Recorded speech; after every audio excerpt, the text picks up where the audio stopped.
welcome back to the State of Flux podcast. Luckily, our guest this month is so interesting that it makes up for my ragged post-head cold voice. Alex Spitz, aka the Kickdrums, is a platinum-selling producer and genre-bending songwriter that has been a good friend of mine for over a decade. You get into breaking out of Cleveland, producing for the likes of 50 Cent and Kid Cudi, music tech, moving your entire life to another country without skipping a beat, and so much more.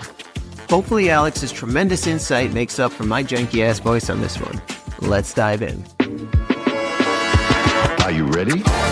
It's been so long, you know? It's funny because I'm working a lot with Tilla, and you come up once a week. We reminisce about the old days, or like he tells a story from back in Cleveland or something. So I feel like you're still currently someone that I talk to a lot because I hear about you so much from Tilla all the time. But yeah, it's been like 2 or 3 years, I think, right? Yeah, I talk to Zilla all the time too. But Matt and I have never really stopped working together in a sense. Things have just been more sporadic. So I go one direction, he goes the other direction. And then when we cross paths, we cross paths. It's like every single year, we've always managed to kind of collab on something. Yeah. Whether it was him maybe doing some art for me, or me doing something music-wise for him. And then recently we've been working on some new beats together. So that's exciting. Everything that I've done recently, it's still beat-based, but I don't do a lot of music that is hip-hop music, at least recently. I try to. I want to. I did some stuff with Ari, the Rugged Man. And there were some really cool tracks in there because some of the features on some of the stuff, you know, bucket list features like Atmosphere, for example, or like Jedi Mind Tricks, these people that I really liked when I was growing up. So it was cool to do music with them. But that's really the only thing that I've done that's been like hip hop. Everything else just has elements of that sort of production. And that's obviously really popular right now, that everybody wants to kind of have that bedroom producer sound, that sort of hip hop sound, that, or at least that sound that used to be exclusive to hip hop and now is permeated through everything. I've always been good at that too, branching out from hip hop, but still never leaving it completely in the past. But working with Tilla, even the video stuff that he does, it's really based in the world where we grew up. I don't know what you would even call it, to be honest. It's almost like mainstream hip hop or something, right? Like what would you call that genre? It's like rap? It's mainstream hip hop, but it's almost like conscientious mainstream hip hop, because like when I think of you, I think of like Chip the Ripper, Kid Cudi, right. Even Wu-Tang. Wu-Tang is the forefathers of all that. And I think of when we first met, you guys were doing something with RZA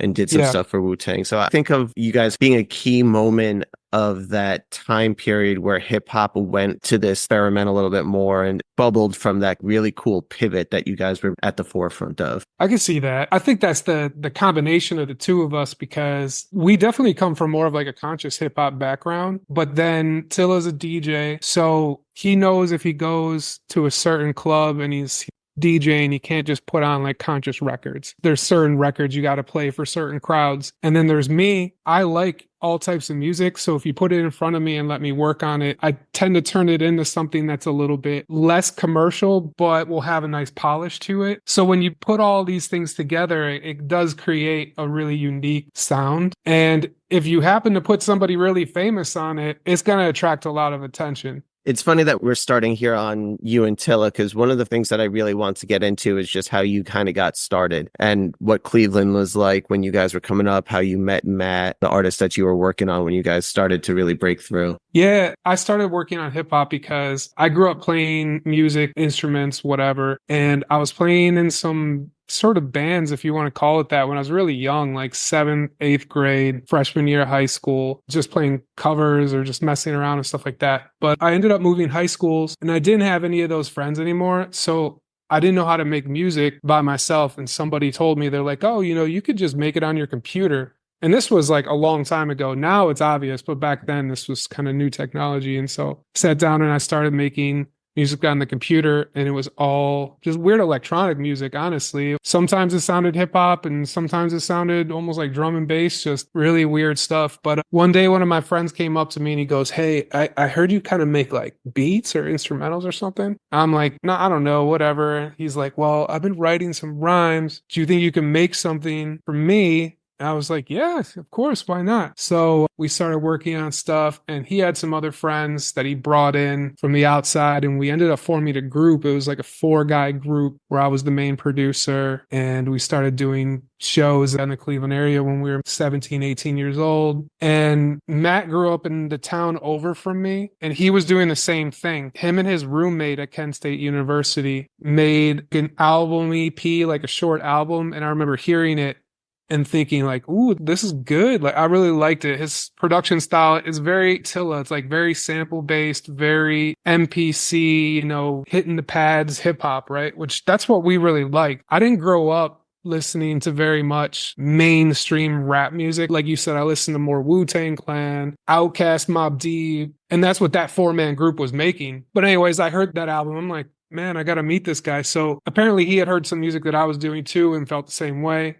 We ended up linking up, and it took a little while, but eventually we had like a production team of like 6 people. We were working with those people for a little while. We did maybe 1 or 2 projects where everyone was contributing tracks, and it was a little hard to get everybody in the same place at the same time. So at some point, Tilla and I just decided, let's just go off and do our own thing. And we ended up making beats together and having a fair amount of success for at least 8 or 9 years. When you were still in Cleveland, before you moved to New York, that's when you guys hooked up with like Cuddy and Chip the Ripper and everybody? Yeah, Chip the Ripper, for example, I wouldn't say we like put him on, but we were the first production team to make music with him that I know of. Our friend Joey had brought him to the table because at the time we had some really big records. We had a couple platinum songs, so we were the go-to guys in the city. But we lived there, so we were looking to work with somebody local, trying to take advantage of what was going on in our career. And Chip was the guy that Joey brought to us, like, this is dude, you got to work with this dude. But at the time, as far as I know, Chip didn't really have any music. He maybe had something, but enough that like Joey was looking at him. But so we made a whole album with him. A couple of the songs got like really big. One was called Get It Girl. They just had the DJs in Cleveland had a pool where they voted on the top club records since the 2000s up till now. And Get It Girl was number 4, I think. So to this day, people still talk about that music. It is crazy. It's wild to me because I love that music, but I didn't realize at the time when we were making it that it would have such an impact. That song particularly wasn't even just impactful in Cleveland. It was all over the place. I met this one girl, Devo9, who's a singer, and I was producing some songs for her. She's from, where's Notre Dame? Based out of like South Bend, right? South Bend, Indiana. Yeah, she's from there. And she was like, yeah, no, I know your music. It was the first moment when someone was like, my mom loved Chip the Ripper, Get It Girl. And I was like, oh, you know what I mean? Yeah.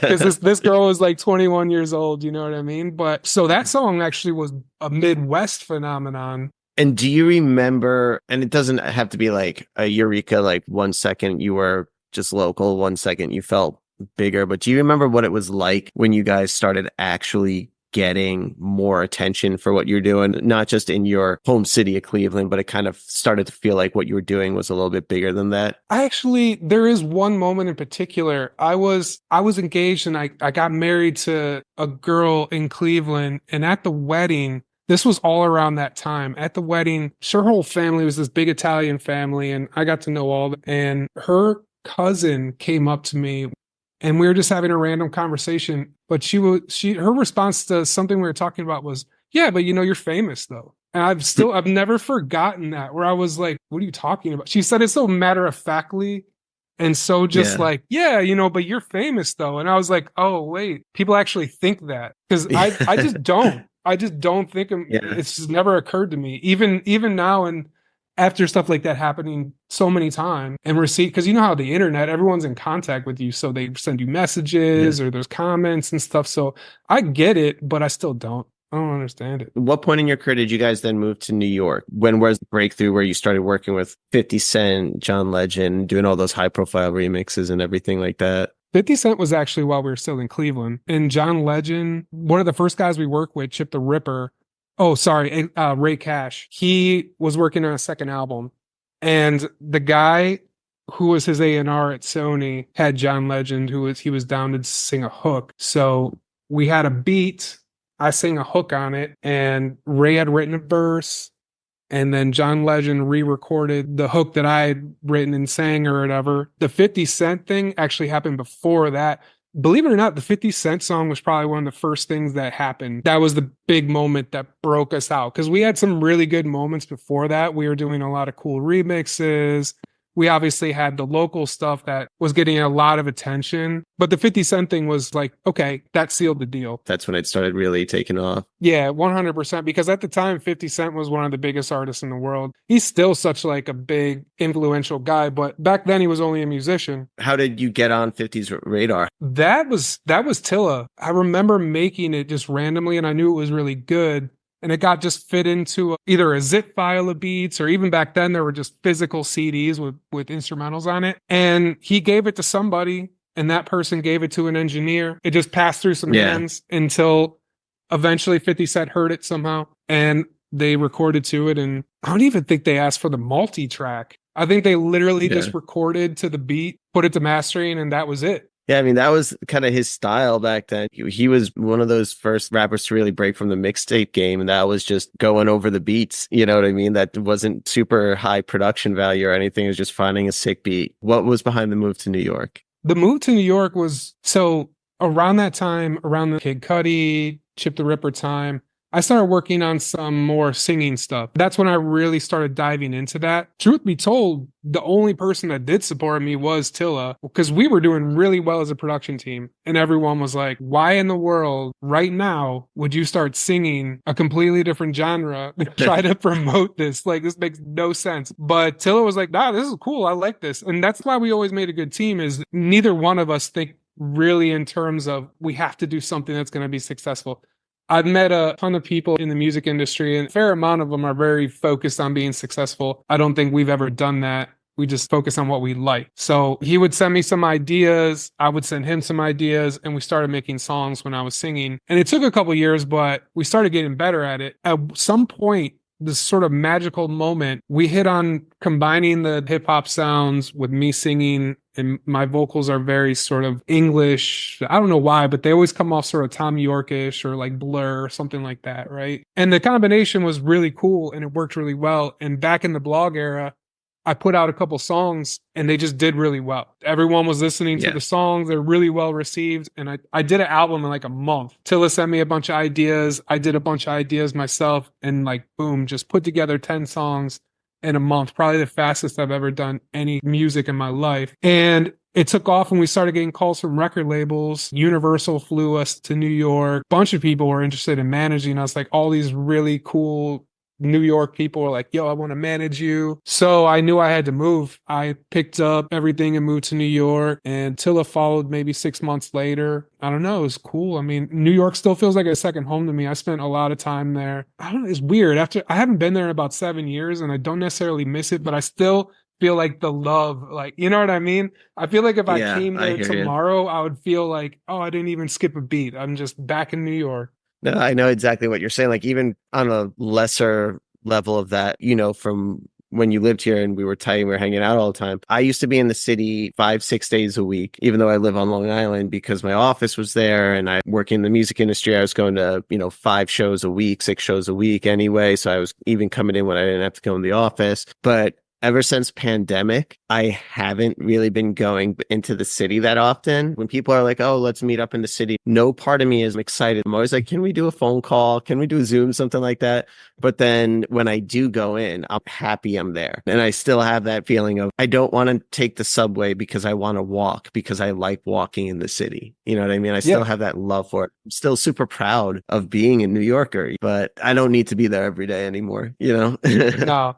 It's one of the main things I miss about New York is riding my bike everywhere. I love that. I loved riding it through Brooklyn, especially on like a nice summer day, or riding into the city. People who've never done that in New York, they're like, that's crazy. Why in the world would you ride a bike in New York City? It's dangerous. And I'm like, I never felt in danger ever. It's just free. Yeah. It was like the most freeing thing ever. I live in Spain now and there's nowhere to ride a bike. It's so congested. It's crazy because speaking of New York, everyone is always like, oh, I'm a New Yorker. I know congestion. I know this and that. That's because the United States is so spread out and the cities aren't really walkable necessarily. You only have a couple walkable cities, and obviously New York is one of them. But like every city here is like that. There really aren't any equivalent to the United States here. So no matter where you go, it's all like New York. Where I live in Malaga, it's just thousands of people walking everywhere all the time, and you're bumping into people and you're like, oh my God, the tourists are all in the wrong place and moving slow. It's the same thing. And that's why I used to ride my bike in New York, because you could get around all that. You just whisk through the whole city. But here, you can't do it. There's nowhere to ride. There's no space.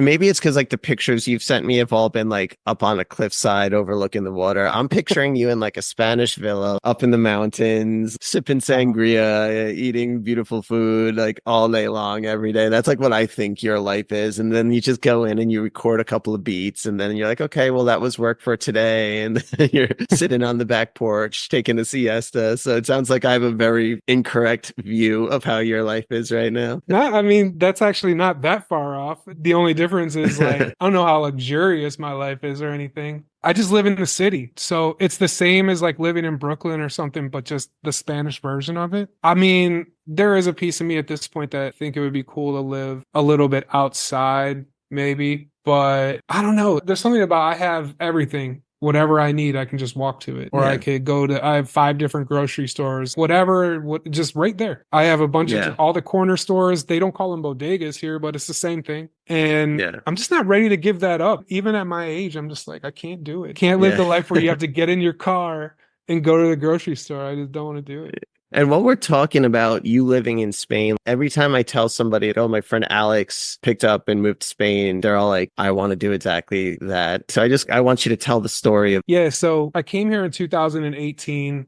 I was working on a project. I had really nothing tying me to New York. I was single at the time. I was here recording with a friend for 3 months, a little less than 3 months. And during that time, I met some people here. We were traveling around this part of south of Spain. That was in Cadiz. So it's provinces here. I live in Malaga, and the neighboring province is called Cadiz or Cadiz, but it's not that far away. It's kind of like counties in the United States, like the size of a county. I had met people that had a school here, and they were looking for people to teach classes or like just music production basically. And so I did a master class for them, and they invited me to come in and sort of be a part of that if I wanted to. And at the time, I'd been doing music for so long, and I had seen so many other people make the transition from being a producer or a musician to start teaching at maybe universities or developing a course or something. And I thought, oh, maybe that's something that I would be interested in doing. I didn't really have a direction at that time in my life of what I wanted to do next with music. All I knew is that I wanted to make a change, and I knew I didn't want it to be Los Angeles. 99% of people that I know moved to Los Angeles, which is totally fine. Like, I do like it there a lot. But at that time, I just wanted something completely different. And so fell in love with it here, had this opportunity to do some teaching, and thought, okay, I'll go. Once I was here, I just took it upon myself. I just really wanted to be a part of what was going on here. I worked really hard to learn the language,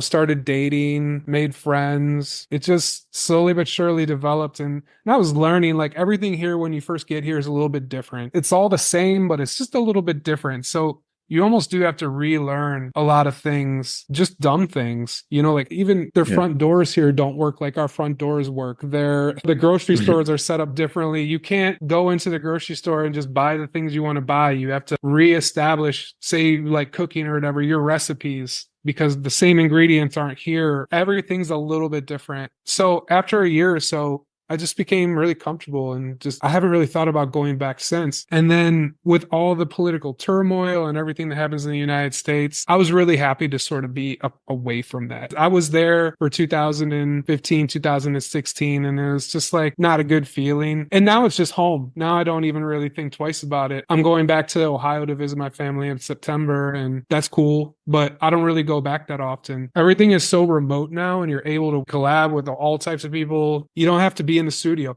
Would I like to be in the studio from time to time? Yeah, of course. I think it has its benefits for sure, but it's just not necessary like before. And that is another thing that you mentioned earlier that I think kind of sets you up really well for this move too, is you had the right mentality. You were one of the first wave that I'm aware of what you would call like a bedroom producer, where you were making music at home that was high quality. Now, being that you're in Spain and most of the artists you work with are in North America, you have a great understanding of what it takes to work remotely. So it doesn't matter if you're in Spain or Japan or Brooklyn, you know how to kind of manage that process. I love doing that. I just did a project with my friend in Los Angeles, and it's called Oh Bummer. And we did 2 EPs together, about 12 or 13 songs. And we just put out the last one, maybe last March or something. And yeah, we were texting back and forth. Dude, we did all of this without ever being in the same room together. And it's pretty complex. The music is more poppy and stuff, but it's still complex music. You can do really artsy, inspired music, and you don't have to be in the same room together. I think you just have to have a connection with somebody that's willing to meet you halfway, because that's the main thing. If you're sending stuff back and forth and you send your part back and the person thinks we should do something else, then it's not going to work. Like, you need that synergy with someone where you send them something, they're excited. They send you something, you're excited. Everybody's just excited all the time. And then it's like you can do whatever you want. The world's your oyster. So how do you figure out how the collaboration is going to go? Do you do playing stuff for people over Zoom, or is it all just sending demos back and forth and discussing them after? Zoom has never worked for me. I've tried to do Zoom writing sessions during the pandemic. There was just never any way to get the sound to match up to where it was effective. It was just frustrating the whole time. So typically what you do is somebody sends an idea of something they have. Typically it's like a batch. Somebody like this Oh Bummer project, for example, he had probably hundreds of little ideas that he recorded just on his laptop. The sounds are you talk about like bedroom producer, like that's a real bedroom producer, just, little sounds, but cool songs. So I would say, send me the breakdown, give me all the stems of that, and I would start reworking it. A lot of times I would just solo out the vocals and remake something all together and then send it to him, be like, hey, what do you think? Do you like this direction? Because I would totally mess things up. He would send me something that was really slow, and I would send it back to him like 2 times as fast, totally different feel. Take it from like a hip hop tempo to almost like a house tempo or something. So it gives you a lot of freedom, but you're just demoing things out. You're just testing ideas, trying to find what makes the song pop, because there's always that kind of eureka moment where you're working on something and it goes click and you're like, that's it, that's the melody, or that's the tempo or whatever. And once you have that, it's pretty easy. So now you have that demo that is good, and you just start producing it, making it sound good, and then they'll cut the vocals in their part of the world, send it over to me, I'll put the vocals in, and we'll mix it all together. So it's a lot of back and forth, but it's just building and building and building until you have the song. Do you feel like there's like ever loss of that kind of chemistry that you would get if you were working in a physical studio together? I don't know. I like the idea of everyone works on their own timetable. So there's a lot of people who prefer to work at night. There's people that prefer to work during the day. Like I work during the day personally. Everybody has their workflow or whatever. So when you're alone, you're able to do whatever you want. You're able to screw up. You're able to make mistakes. And sometimes you don't have that same comfort level when you're in the studio with someone. And sometimes you just don't have the time either. You don't have the luxury to sit there for 12 hours. That's what I'll do when I'm working on something. I'll work on it for days and days and days, messing around with it. Imagine how crazy that would be for somebody I'm collaborating with, that to sit there and be patient, and same for them. They could be writing lyrics or working on whatever they're working on, and I'm there breathing down their neck. So I think there's actually advantages to not working together. The advantage of working in the same studio with someone is, and I've had this happen with someone like Duckworth, is that you can have these magical moments where you're really playing off each other, where what that person does well influences what you do well, and it's really exciting. You're both just almost like running around the studio excited, playing the instruments, cutting some extra vocals, you know what I mean? Just bouncing ideas. And so it's definitely cool to be in the studio, but it's not necessary. Finishing the music would be better to be in the studio, that's for sure. Because the finishing of songs is the thing that's the hardest to do when you're separated. I swear, you could finish a song in a couple hours, the final touches, right? If you're in the studio with someone. But when you're alone and you're just sending stuff to them, they're like, no, no, no, no. Actually, I meant, could you put this dub back in and then take this one out? And it's like, okay, bring up the session, take the dub out, put the other dub back in, send it. Oh, wait, actually, now I'm hearing that this needs to come, and it could take forever. It'll be like Yeah. a week going back and forth just to do 2 or 3 things that nobody hears, only us. And is there a studio around you that you go and work out of ever, or is it always just from home? I always work at home. I've never had a studio that I go to. I remember I was in talks with one studio in Brooklyn when I was going to produce for a couple bands. I was going to go in there and use them sort of exclusively, but I never even ended up doing that. I mean, it's necessary if you're working with a band, if you have to do all the instruments, but I typically don't work with artists like that. I work with just multi-instrumentalists, singer-songwriters, people who are looking to play maybe guitar on the song or whatever, or if we need drums, we just outsource it to somebody. That type of production. Yeah. I'm sure that was also a benefit for you as well, because, as we've said here a couple of times, you have your own creative direction that you wanted to pursue. You were able to take more risks because your expenses weren't as high, because you weren't paying for expensive studio time. You're doing it all yourself. So you could take those risks and keep going. I do want to backtrack to a specific moment that I remember when you and I first started working together, when I was working for the Stevensons and they were managing you. It was when you and Tilla were still together too. And you put out that Coachella mixtape. And I just remember the entire blog world just exploding around that. That was all Tilla. Like I said, Tilla's a DJ. So those are type of promotional things that he was really good at. I think he had discussed doing that with Rob Stevenson as well. So I'm not totally sure if it was 100% Tilla's idea or if Rob had been like, hey, why don't you try this? But whatever it was, at the end of the day, Tilla put that all together. And that was right around the time that we were doing an album with Last Gang. So we also put out another mixtape called The Ghost Tapes. That was 20 original songs, a lot of features. And the reason I say that is because we're putting all this out, like Coachella mixtape, Ghost mixtape, and then we had an actual album, and the label was like, whoa, whoa, whoa, whoa, like, what are you doing? Why are you putting all this stuff out? Like, you're ruining the release or whatever. But then it got so much positive attention, both of those projects, that the album did really well. So they slowly like calmed down and were like, oh, okay. Like, yeah. I mean, sometimes putting out too much is bad, but in that case, it worked. It's funny too, because that was kind of ahead of its time as well, because now you look at it now, if you're on the come up trying to break through, you have to be able to put something out like month over month over month, even if it's just one song per month, because the way people's listening habits are now, it's all streaming. Anything they could ever want to listen to is at the tip of their finger. So it's like, if you don't keep putting stuff out, you're going to fall out of people's minds. So now labels are saying the complete opposite to artists. You guys are kind of doing that right at the turn of that, which is pretty cool. Yeah, it was a good time for music back then. I'm not really sure if you would say it was a better time, or it's strange. Everything is just kind of relevant, but that was the game back then, is put out as much music as you can. I do see people doing that now. Who is it? Griselda? Do you listen to them at all? Yeah. Just massive amounts of projects. You're talking about Griselda Records, right? Yeah. And even someone like Alchemist just puts out like a ton of music, just keeps it moving. More just music.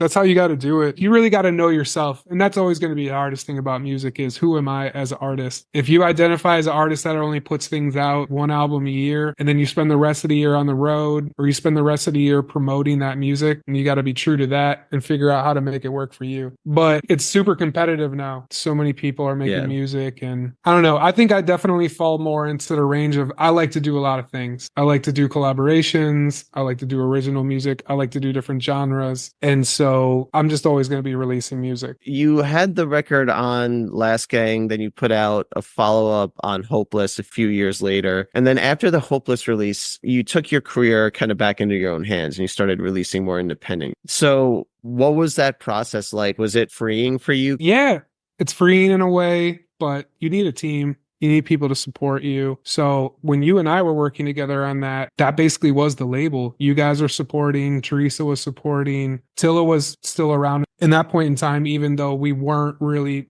making music together. He was still helping with a lot of the design and things. So in a way, it's still a label. There just wasn't really any money behind it. And that's always the difference. When I think of a label, I think of like funding. You know, it just costs a lot of money to get your music out there. People don't realize like how little we get paid for how much you have to put into it. A minimum budget major labels have is really astronomical compared to the amount of money somebody really independent is putting into their music. It's kind of a shame, you know, like all this great music, but nobody has any money to put behind it. So advice for somebody who's coming up, you're probably not going to make your money back unless you're hitting the road. Is that what you're saying here? Well, there's a lot of ways to make money, but no, you shouldn't expect to make a lot of money at first. I don't think that has anything to do with it being 2024 or a lot of digital stuff now. I think that's how it's always been. You really have to hang in there, and it could literally take a solid 10 years before you start making money like a normal person. Yeah. And that's if you ever make money. Because even when you do make money, a lot of times it gets split off into so many different directions. If you have a label, they're going to get their cut. If you have a band of 5 people, everybody gets their cut.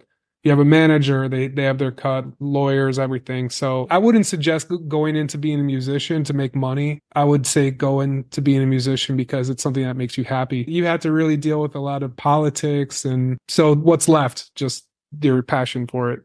That's all there is. That's something I've had a lot of conversations with friends that are artists about. If you're not focused on how much you love the process of creating, it's not going to be worth it. You know, if you're going in to be famous or to be rich, you're not going to get there and you're going to be miserable trying to get there. But if you're doing something because you love it and it's all you could think to do, even if you had a day job, you're working 9 to 5, you'd still be coming home at the end of the day and making music. If you're not that in love with it, then, you know, it's not worth trying to pursue a career in. No, not really. I think you could say the same thing for anything, but especially music. I have met people that take more of a professional approach, and that's more songwriters. They're like, okay, I'm a songwriter. This is my job. I go and I write songs, and I write things specifically for an artist that's looking for a song, and I write it in a way that will help that artist be successful, and I play a part in the machine. That's my job, and I respect that. That's a hard job, and people do it, and they have great careers doing it. I just never been that person. I definitely fall on more like, well, I'm just gonna make art. I don't even know if you would call my music art, but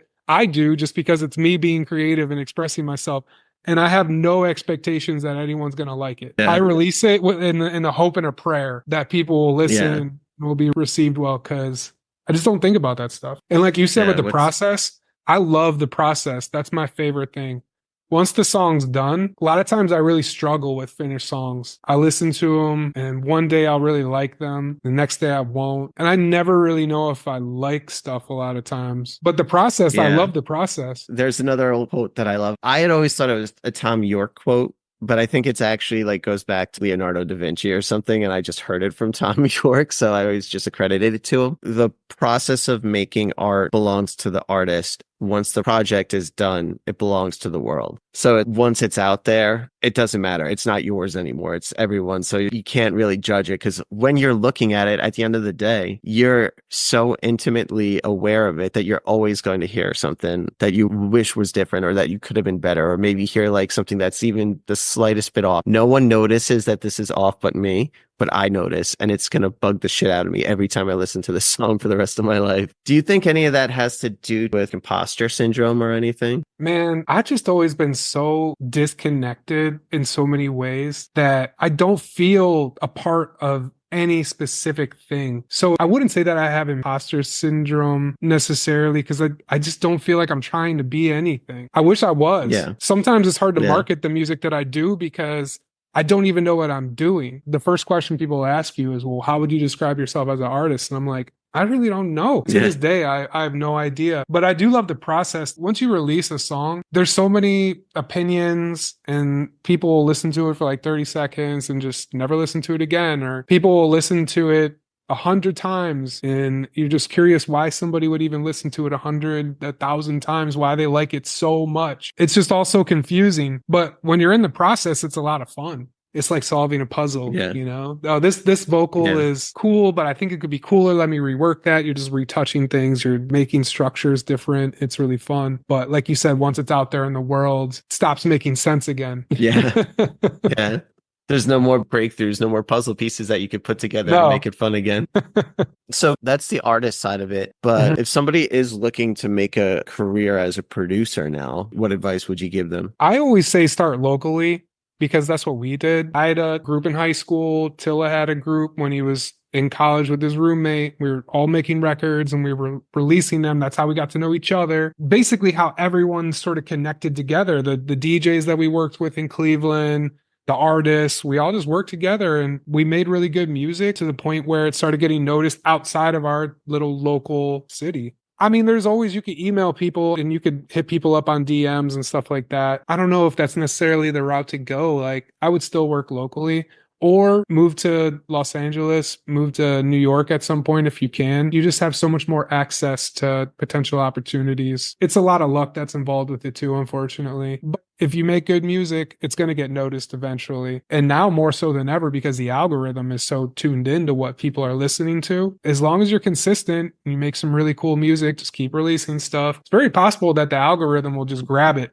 and just throw it to a whole bunch of people. Now you have the exposure that you could never have gotten in the past. The technology aspect of things is really helping independent artists for sure. Just being able to post promo videos and again, the algorithm, taking it and showing it to new potential listeners that never existed before. From a technical perspective, then, as a producer, are you using a lot of the more current technology, or do you kind of have the process and everything that you like, that you've always liked, and that's the world you stick in? I let it creep in. I'm Yeah. not the first guy to adopt technology, I'll admit that. But over the years, things get included into what I'm doing into my workflow. I like technology. I am kind of traditional, though. I tend to play all the instruments. I really work on things in a way that if this was 10, 20, 30 years ago, that the song really wouldn't be made that differently. The equipment's a little bit modern, whether it's a laptop or stuff like that. But I guess I'm kind of old school in that sense. But if there's something technology wise that can help, I don't know, the AI stuff is cool. I think we've always dealt with samples. We've dealt with that for a long time. And now you can create music using AI, different orchestrations that sound pretty damn good. You could take those compositions, resample those. It solves a lot of problems for us. You're only going to have certain opportunities to make money, in my opinion. You might have a good opportunity to have a sync in a show or something like that. Or maybe one of your beats gets picked up by a bigger artist. And if you use an actual sample that has people who own the copyright and the publishing, they're going to take a huge chunk of that. That might have been your big break. That might have been your like $1 million moment. And now everybody else gets the money for your work. So having the AI generating music for you, there's like good things you can do with that to help you be creative. And even a friend of mine, Randy Nichols, actually made a good point. Music production has always used AI. We just didn't call it AI. So like Beat Detective or Auto Tune. Oh, yeah. That's all AI. That's artificial intelligence. We just didn't call it artificial intelligence. Now people are more up in arms about it because it's a hot button issue, but it's always kind of been in the process for years now. It's true.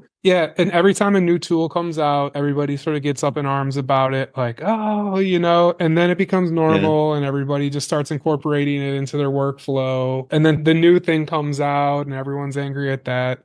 It's the process. I do have my particular workflow that I stick to. It just works for what I do. So it doesn't include a whole lot of technology at the moment. For instance, I've never used auto-tune. All my vocals, I just sing them until they're good. But funny enough, for people who are audio engineers who are maybe listening, I'll punch in on things.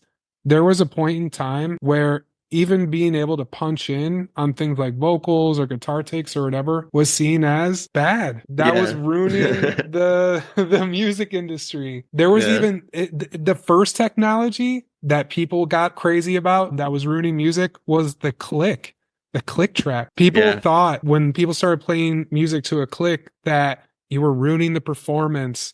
Music is supposed to ebb and flow, and and the click was going to ruin that. Yeah, well, I've talked about this with a lot of people because I am an advocate of using AI as a tool in your tool belt. I don't think that things like Suno or Udio are going to like replace actual music like a lot of people are afraid of. But I do think that tools like that can be helpful for a producer or an artist, especially say you're an up and coming singer songwriter, you have bigger visions than you can create. Like you said, maybe you write your songs on an acoustic guitar and maybe you can use AI to help build drum tracks below it to kind of give you something that you're not as good at. So I'm a big advocate of it. I always have this conversation. People said radio was going to stop people from going to see live music. Same thing with when hip hop came out. People were so pissed off because it was sampling other people's music and not paying them. So it was stealing gigs from session musicians. People avoid change at all costs. It's hard. People don't like change. They just don't. Society does not like change. One thing I'll say about AI is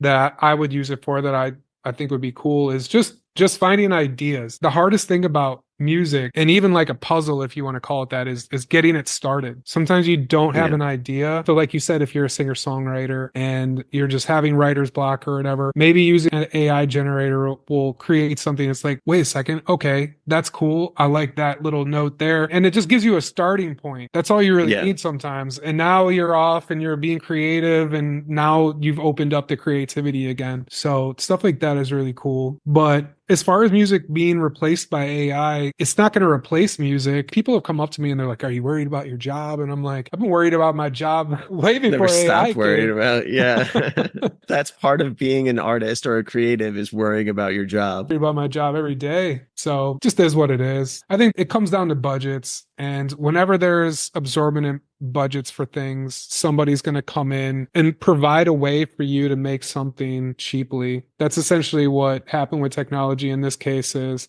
producers are expensive. So AI came in and it's like, oh, here, anybody can produce things. They've been doing that for years, though. Companies like Native Instruments create software, plugins, even keyboards, things that are at a consumer price. So everybody can get involved. Everybody with a meager budget can start producing music. That's been going on forever because before then, you actually had to go to the studio. Like you said, way back in the beginning, it's expensive.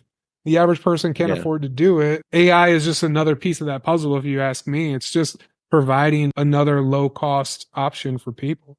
Yeah.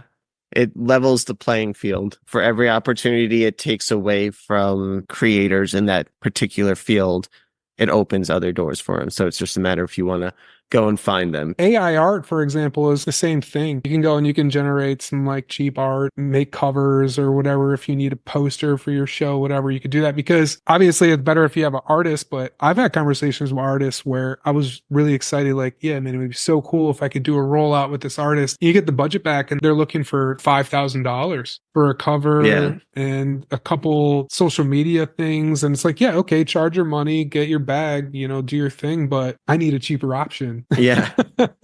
Your new EP turns to gold. I always love what you do, but I really love this EP. And one of the things that I was drawn to with it, because it makes me think that you are happy and you're my friend, which I want you to be happy and I don't get to speak to you that much. Most of the older Kickdrums had this almost like moodiness. And this EP seems really just happy and shimmery. You know what I mean? And it still has that ethereal nature. So I know you've been there for a while now, but has your move to Spain made you happier? Is that kind of shining through in your music, or is that just wishful thinking when I'm listening to this EP saying, this is great, I think Alex is happy? I am really happy. I think Spain definitely, I love living here. It does influence me in a lot of ways. I think it's just where I am in my life right now. Just really content. I've always wanted to do something that's more pop-ish, but I can't really do it though. Like you said, I always end up going to the dark side a little bit, making something more melancholy. And so I really just let myself be free. And it's the first time that I've actually been able to do that, I think.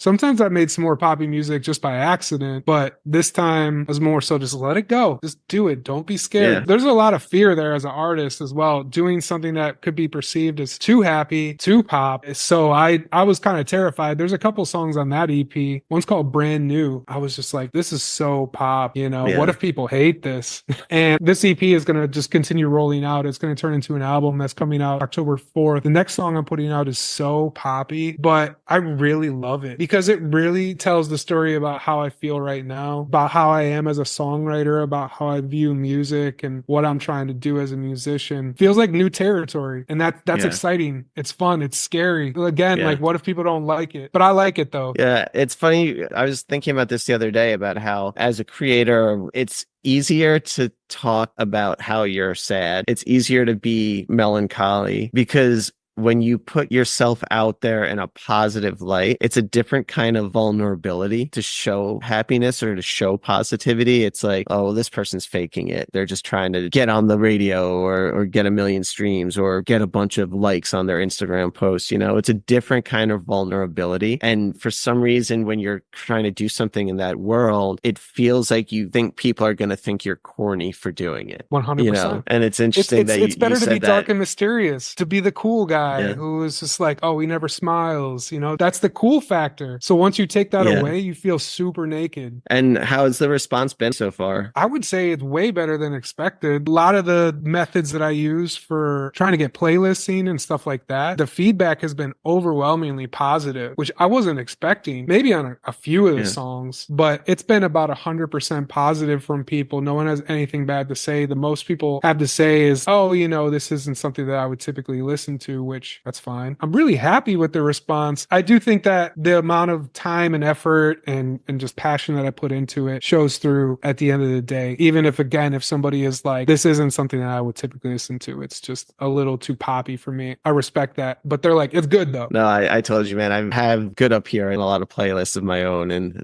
that's been a go-to for me. Nice. It's a great track. Thank you again so much for doing this. It was good to see your face and hear your voice, man. It's been way too long. But is there anything else you want to say in closing? Any advice for young artists trying to make it? Anything about what you're promoting? Yeah, well, thank you as well. Great talking to you. And thank you for having me on your show, on the podcast. I have an album coming out October 4th. There's one more single that's coming out in August. So just keep your eyes open for the releases. And then any advice for artists would just be true to yourself. And it's just a process. So just stick to it. The longer you stick with it, the more results that you're going to get.